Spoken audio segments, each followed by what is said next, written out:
Saudara, menyimpan sebuah rahasia besar sudah pasti menekan batin. Bila seseorang melakukan sesuatu yang salah tetapi memilih untuk menyembunyikannya dan berharap tidak ada yang tahu, sudah pasti saudara ia mungkin berpikir itu adalah cara yang terbaik untuk menghindari masalah. Namun saudara, semakin lama makin menyimpannya, semakin pula berat beban itu terasa. Seperti seorang anak kecil yang memecahkan vas di rumahnya dan memilih berbohong kepada mamanya. Awalnya saudara, ia mungkin merasa aman, tetapi semakin hari ia diliputi ketakutan. Dia takut ketahuan, dia takut dihukum, dan dia takut tidak lagi dipercaya oleh mamanya. Tidur anak ini saudara tidak nyenyak, pikirannya terus dihantui oleh rasa bersalah. Saudara, demikianlah hidup di dalam dosa. Ketika kita menyembunyikan dosa, itu bukan hanya menjauhkan kita dari Tuhan, tetapi juga menggerogoti hati kita dari dalam diri kita ini. Pemazmur di dalam Mazmur pasal 32 menggambarkan pengalaman ini dengan begitu sangat nyata.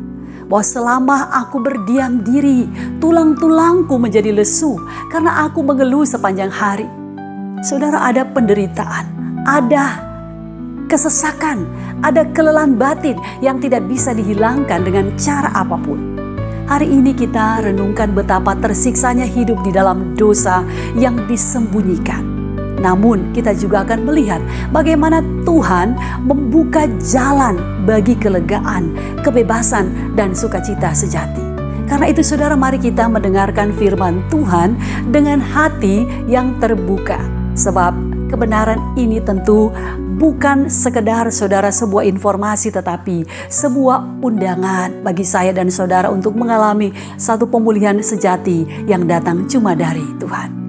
Saudara, pemazmur membuka dengan seruan sukacita, berbahagialah orang yang diampuni pelanggarannya, yang dosanya ditutupi. Berbahagialah manusia yang kesalahannya tidak diperhitungkan Tuhan dan yang tidak berjiwa penipu. Saudara, dalam bahasa Ibrani kata berbahagia, asrei, bukan sekedar perasaan senang sesaat, tetapi saudara menunjukkan pada kebahagiaan yang langgeng atau kebahagiaan yang terus-menerus. Ini adalah kebahagiaan yang berasal dari Tuhan. Suatu keadaan damai dan sejahtera oleh karena dosa-dosa telah diselesaikan oleh Allah. Saudara, dalam bagian ini pemazmur menggunakan 3 istilah untuk menggambarkan dosa. Pertama, saudara, dia menyebut pelanggaran. Pelanggaran adalah pemberontakan melawan Tuhan, sebuah tindakan sengaja yang menentang hukum-hukum Tuhan. Kemudian meleset dari sasaran, gagal hidup sesuai dengan kehendak Tuhan. Lalu kesalahan, yaitu kebengkokan moral atau kecenderungan hati manusia yang dirusak oleh akibat dosa. Dan 3 kata yang menggambarkan pengampunan Allah selanjutnya dikatakan oleh pemazmur, diampuni, diangkat, dihapus dari beban dosa. Kemudian ada kata ditutupi, berarti dosa itu tidak lagi terlihat. Bukan berarti saudara disembunyikan, tetapi remove by God, ditiadakan oleh Tuhan. Saudara, kemudian tidak diperhitungkan. Pemazmur katakan ini adalah istilah yang dipakai di dunia keuangan, ya. Tuhan tidak menuntut pembayaran atas dosa-dosa karena Dia sendiri telah melunasinya. God has paid for sin. Inilah kabar baik bagi orang-orang yang mau datang untuk mengaku dosa dan menerima pengampunan dari Tuhan. Saudara, Martin Luther pernah berkata, dosa disembunyikan akan menyiksa hati, tetapi dosa yang diakui membawa jiwa kepada kebebasan sejati. Saudara, Allah bukan hanya mengampuni dosa kita, tetapi Ia juga menghapus jejaknya. Bukan sekedar melupakan, tetapi Ia benar-benar membebaskan orang berdosa dari kuasa ikatan dosa. Saudara yang dikasihi Tuhan, menyembunyikan dosa membawa penderitaan. Pemazmur selanjutnya berbagi pengalaman pahitnya. Selama aku berdiam diri, tulang-tulangku menjadi lesu karena aku mengeluh sepanjang hari. Sebab siang malam tanganmu menekan aku dengan berat. Sumsumku menjadi kering seperti terik musim panas. Saudara, ungkapan tulang-tulangku menjadi lesu adalah gambaran satu kehancuran fisik akibat beban dosa yang tidak dibereskan. Ini saudara menunjukkan bahwa dosa tidak hanya mempengaruhi jiwa, tetapi juga tubuh manusia dirusak. Pemazmur menyebut, tanganmu menekan aku. Saudara, di dalam bahasa Ibrani menyiratkan ada disiplin Allah. Tuhan bukan menghukum di dalam kemarahan, tetapi menekan di dalam kasih agar pemazmur sadar dan bertobat. Saudara, dalam dosa pemazmur merasa ia kering seperti terik musim panas. Dia mengalami suatu kehausan rohani yang luar biasa yang tidak dapat dipuaskan tanpa pengakuan dosa.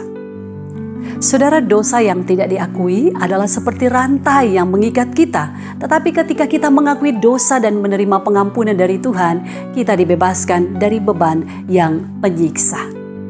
John Calvin pernah berkata, hati manusia tidak akan pernah menemukan ketenangan sejati sampai berdamai dengan Allah. Saudara, bukankah orang-orang yang menyimpan dosa sering mengalami ini? Semakin ia menutupi dosa, semakin ia pun merasa hampa dan tertekan. Saudara, pengakuan dosa membawa kelegaan dan pemulihan. Pemazmur akhirnya berhenti menyembunyikan dosanya. Ia berkata, dosaku kuberitahukan kepadamu dan kesalahanku tidaklah kusembunyikan. Aku berkata, aku akan mengaku kepada Tuhan pelanggaran-pelanggaranku dan Engkau mengampuni kesalahan karena dosaku. Saudara, ada 3 langkah yang dilakukan oleh pemazmur. Pertama, ia berkata, dosaku kuberitahukan kepadamu. Saudara, syarat menerima dan menikmati bahagia adalah kejujuran di hadapan Tuhan. Kedua, pemazmur berkata, kesalahanku tidaklah kusembunyikan. Pemazmur tidak lagi mencoba menutupi dosanya. Dan yang ketiga, dia berkata, aku akan mengaku kepada Tuhan. Ia pun bertindak secara sadar dengan hati yang bertobat. Lalu, saudara, apa respon Tuhan? Pemazmur berkata, Engkau mengampuni kesalahan karena dosaku. Wah, saudara, di sini dari pihak Tuhan tidak ada penundaan, tidak ada syarat tambahan. Tuhan langsung mengampuni pemazmur. Ketika pemazmur melanjutkan, kemudian dia menggambarkan Tuhan sebagai perlindunganku, bahwa Tuhan yang melindungi dari kehancuran. Engkau menjaga aku terhadap kesesakan. Tuhan menjadi tempat yang aman di tengah badai hidup. Engkau mengelilingi aku dengan nyanyian kelepasan. Saudara, inilah gambaran penyembahan penuh sukacita setelah mengalami pengampunan dari Tuhan. Saudara, ini adalah realitas anugerah Tuhan. Dosa yang diakui bukan hanya diampuni, tetapi kita juga diberikan kelepasan dan perlindungan daripadanya. Kata pemazmur, sekarang Tuhan sendiri berbicara. Aku hendak mengajar dan menunjukkan kepadamu jalan yang harus kau tempuh. Aku hendak memberi nasihat. Mataku tertuju kepadamu. Saudara-saudara, di sini Tuhan bukan hanya mengampuni tetapi juga berjanji. Mengajar, membimbing, menuntun seseorang pada jalan yang benar agar ia tidak jatuh lagi. Tuhan berkata, mataku tertuju kepadamu. Ini sebuah janji kasih bahwa dia tidak akan meninggalkan orang yang diampuninya berjalan sendiri. Tapi saudara, ada peringatan di ayat 9. Janganlah seperti kuda atau bagal yang tidak berakal yang harus dikendalikan dengan tali kekang. Kalau tidak, ia tidak akan mendekati engkau. Saudara-saudara, Tuhan ingatkan, jangan menunggu sampai Tuhan harus mendisiplinkan dengan keras baru seorang bertobat. Bertobatlah segera ketika Tuhan berbicara kepada kita. Sekarang apa respon orang yang diampuni? Bersukacita dan memuji Tuhan. Saudara, Mazmur 32 ditutup dengan seruan sukacita. Bersukacitalah dalam Tuhan dan bersorak-sorailah hai orang-orang benar, bersorak-sorailah hai semua orang yang tulus hati. Saudara, orang yang mengalami pengampunan Tuhan tidak akan hidup di dalam kesedihan lagi, melainkan di dalam sukacita dan penyembahan kepada Dia. Saudara, ada seorang bapak yang dikenal sebagai suami dan ayah yang baik. Ia pekerja keras dan aktif di gereja. Dari luar hidupnya terlihat sempurna. Keluarganya bahagia, pekerjaannya stabil, dan ia dihormati oleh banyak orang. Namun saudara, ada satu hal yang tak seorang pun tahu, bahwa bertahun-tahun ia pernah melakukan sebuah kesalahan besar. Ia terlibat dalam kasus penggelapan uang di kantornya. Saat itu saudara, ia hanya berpikir untuk menyelamatkan diri dan keluarganya dari kesulitan keuangan. Jadi saudara, ia mengambil sedikit uang tanpa sepengetahuan siapapun. Saudara, waktu berlalu dan tidak ada yang mencurigainya. Tetapi saudara, di dalam diri bapak ini, awalnya dia merasa lega. Ia berpikir bahwa dosanya telah terkubur bersama waktu. Tetapi sesuatu di dalam dirinya mulai berubah. Setiap kali ia mendengar khotbah tentang kejujuran, hatinya saudara berdebar kencang. Setiap kali ia berdoa, ada suara di dalam hatinya yang mengatakan bahwa Tuhan tahu apa yang telah ia lakukan. Saudara yang dikasihi Tuhan, ia mulai hidup dalam kegelisahan. Ia merasa tidak layak berdiri di gereja, merasa munafik setiap kali berbicara tentang iman kepada anak-anaknya. Saudara, perasaan bersalah itu semakin menyesakan. Bapak ini mulai menarik diri saudara dari persekutuan. Dia menjadi lebih mudah marah di rumah dan sulit untuk melewati malam-malamnya. Saudara, fisiknya pun mulai terkena dampak. Ia sering sakit kepala, dadanya terasa sesak, dan tekanan darahnya naik. Istrinya mulai khawatir saudara tentang keadaan suaminya. Tapi ia tidak tahu apa yang sebenarnya terjadi. Suatu hari bapak ini pingsan di kantornya. Ia dilarikan ke rumah sakit dan dokter mengatakan bahwa stres berat telah mempengaruhi kesehatannya. Saudara, saat itu di tengah ruangan yang sunyi dia menangis. Untuk pertama kalinya saudara, setelah bertahun-tahun ia menyadari bahwa selama ini bukan hanya tubuhnya yang sakit, tetapi jiwanya juga sakit. Saudara, di tengah keputusasaan, bapak ini akhirnya mengambil keputusan yang paling sulit di dalam hidupnya. Ia mengakui dosanya kepada istrinya dan kepada atasannya. Saudara, dengan suara bergetar bapak itu berkata kepada istrinya, "Aku harus jujur padamu. Aku telah berbuat salah." Saudara, ia pun menceritakan apa yang sudah ia buat. Kemudian di hadapan atasannya ia menghela nafas dalam-dalam. Dalam ketakutan dia berkata, "Pak, saya harus mengakui sesuatu. Saya telah bersalah dan saya siap menerima konsekuensinya." Saudara, ia siap menerima konsekuensi, entah itu kehilangan pekerjaankah atau menghadapi hukuman.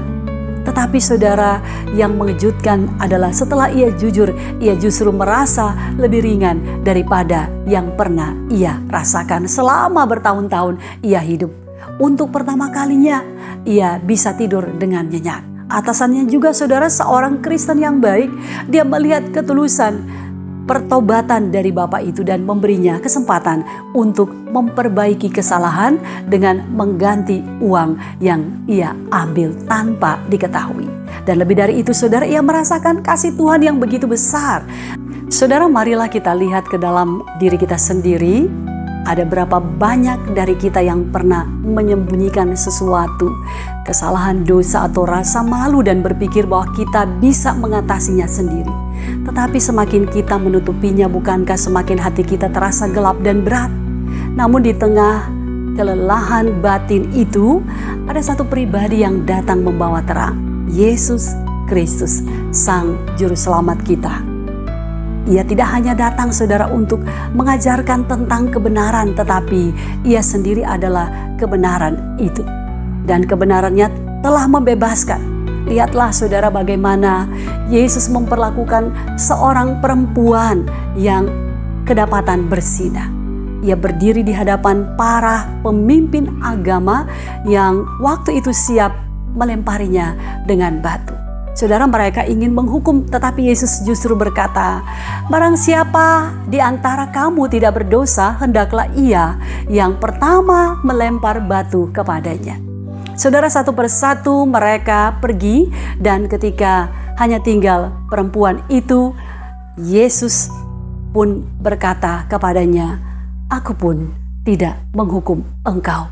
Pergilah dan jangan berbuat dosa lagi." Saudara, Ini adalah Injil, kabar baik bahwa di dalam Kristus kita tidak hanya mendapatkan pengampunan tetapi juga pembebasan. Yesus tidak hanya menghapuskan dosa kita tetapi Ia juga memberi kita kekuatan untuk hidup di dalam kebenaran. Gereja memasuki Minggu Sengsara pertama. Masa ketika kita merenungkan penderitaan Kristus yang mencapai puncaknya di Golgota. Dan Mazmur pasal 32 ini yang kita renungkan menemukan puncaknya di dalam Kristus. Bahwa pengampunan sejati bukan hanya tentang dosa yang telah diampuni atau dosa yang tidak diperhitungkan, tetapi tentang dosa yang benar-benar dihapus oleh darah Kristus di atas kayu salib. Paulus pernah menulis di dalam 2 Korintus 5 ayat 21, dia yang tidak mengenal dosa telah dibuatnya menjadi dosa. Kita dibenarkan oleh Allah. Lihatlah kasihnya saudara, Kristus yang tidak berdosa telah menanggung segala pelanggaran kita. Kristus yang suci dihukum menggantikan kita. Mengapa? Agar kita yang penuh dosa bisa beroleh pengampunan, kelepasan, dan hidup yang baru. Saudara, apakah hari ini hati kita masih mengganggu karena kesalahan yang kita sembunyikan? Jangan menunda lagi. Seperti pemazmur yang akhirnya berseru kepada Tuhan, seperti perempuan yang diampuni Yesus, kita pun dipanggil untuk datang kepadanya. Hari ini saudara, saat ini Kristus menawarkan pengampunan dan kelepasan sejati. Mazmur 32 adalah sebuah undangan bagi saya dan saudara. Apakah kita masih menyembunyikan dosa? Apakah kita siap mengakui dosa di hadapan Tuhan? Apakah kita mau hidup dalam bimbingan Tuhan? Saudara, saat ini sekali lagi Tuhan sedang berbicara kepada saya dan saudara. Jangan engkau menunda. Datanglah kepadanya dan alami sukacita sejati di dalam pengampunannya. Dosa yang disembunyikan adalah belenggu yang menggerogoti jiwa. Tetapi pengampunan Tuhan adalah pintu menuju kepada kelegaan dan kebebasan sejati. Jangan biarkan saudara rasa bersalah itu menghalangi sukacita yang Tuhan sediakan. Akui, bertobat, dan hiduplah di dalam anugerah-Nya. Amin.